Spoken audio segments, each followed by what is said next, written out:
Item ಯಾವುದೇ ಇರಲಿ try ಮಾಡಿ ಆಚಿ ಚಿಕನ್ ಮಸಾಲಾ. ಚಿಕ್ಕಮಗಳೂರಿನಲ್ಲಿ ಸೈಬರ್ ಕಳ್ಳರ ಹೊಸ ಟ್ರಿಕ್ಕಿಗೆ ಹಿರಿಯ ನಾಗರಿಕ ಬಲಿಯಾಗಿದ್ದಾರೆ ಎನ್ನುವಂತ ಮಾಹಿತಿ ಲಭ್ಯವಾಗ್ತಾ ಇದೆ.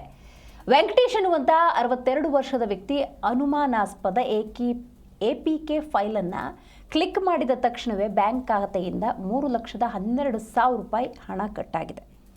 ನೋಡಿ, ಸೈಬರ್ ಕ್ರೈಮ್ಗಳು ಹೆಂಗಾಗ್ತವೆ ಅನ್ನೋದಕ್ಕೆ ಇದು ಮತ್ತೊಂದು ನಿದರ್ಶನ. ವೆಂಕಟೇಶ್ ಅನ್ನುವಂತಹ 62 ವರ್ಷದ ವ್ಯಕ್ತಿ ಅನುಮಾನಾಸ್ಪದ APK ಫೈಲನ್ನು ಕ್ಲಿಕ್ ಮಾಡಿದ ತಕ್ಷಣವೇ ಅವರ ಅಕೌಂಟ್ನಲ್ಲಿ ಇದ್ದಂತಹ 3,12,000 ರೂಪಾಯಿ ಕಟ್ಟಾಗಿ ಹೋಗಿದೆ. ಕೆನರಾ ಬ್ಯಾಂಕ್ ಸೇವಿಂಗ್ ಖಾತೆಯಿಂದ ಹಣ ವರ್ಗಾವಣೆಯಾಗಿದೆ. ಮೊಬೈಲ್ಗೆ ಬಂದ ಮೆಸೇಜ್ಗಳಿಂದ ಈ ಮೋಸ ಬೆಳಕಿಗೆ ಬಂದಿದೆ. APK ಫೈಲ್ ಮೂಲಕ ಡೇಟಾ ಕಳವು ಮಾಡಿಕೊಂಡು ಈ ಕೃತ್ಯ ಎಸಗಲಾಗಿದೆ ಅನ್ನುವಂತಹ ಮಾಹಿತಿಯನ್ನು ಬ್ಯಾಂಕ್ ಅಧಿಕಾರಿಗಳು ತಿಳಿಸಿದ್ದಾರೆ.